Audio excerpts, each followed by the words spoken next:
why don't kids pay attention in church?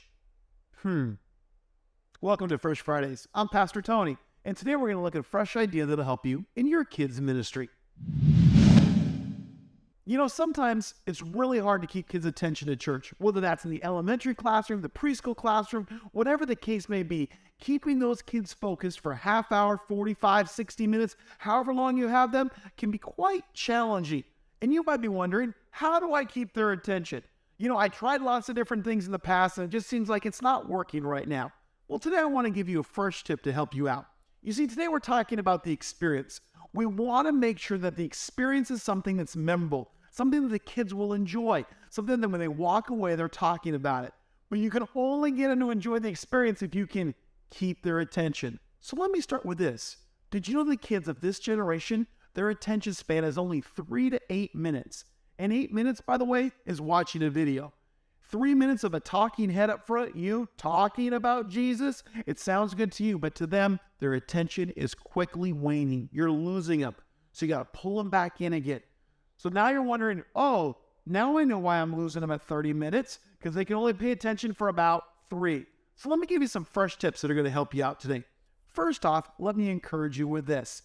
Change things up. Every 3 to 5 minutes, make things a little bit differently. Maybe that's having them look in a different direction, look at a different item, doing something different along the way. Start planning within your schedule to make things change every 5 minutes or so. Secondly, use media in your groups.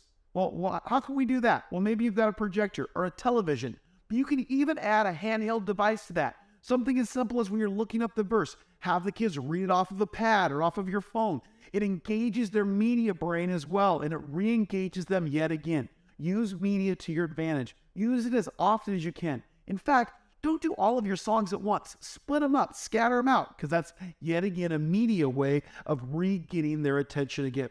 Use different leaders. Put different leaders in different spots. Even if they're not very good or comfortable, it definitely, though, will get the kids' attention. Even if they're doing a bad job, the kids are going to notice. They'll be paying attention to what's going on.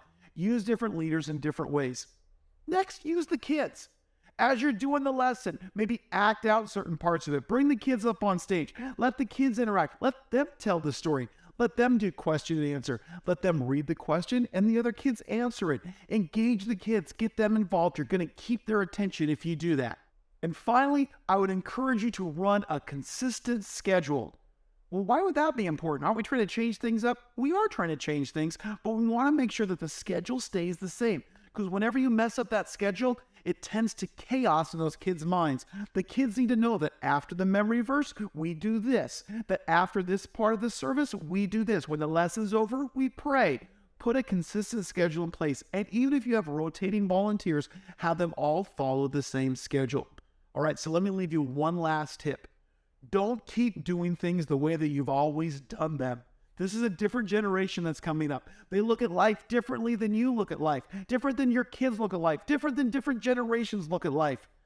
I was really excited. I did a training session just a couple weeks ago, and one of the grandmas who teaches in the preschool, she went home and she watched preschool television all afternoon. And the next day when I talked to her, she goes, "I'm surprised how much these kids like slime." Okay, it's amazing what happens when you pay attention to what's important to them. So I want to encourage you as you're looking for different ways to do things. Watch what the kids are watching. See what's on TV. Maybe go visit another church. Look for tips from them. Jump into your curriculum. See what they're doing to mix things up. But whatever you do, you got to keep in mind, kids have a short attention span. You got to keep re-engaging and re-engaging.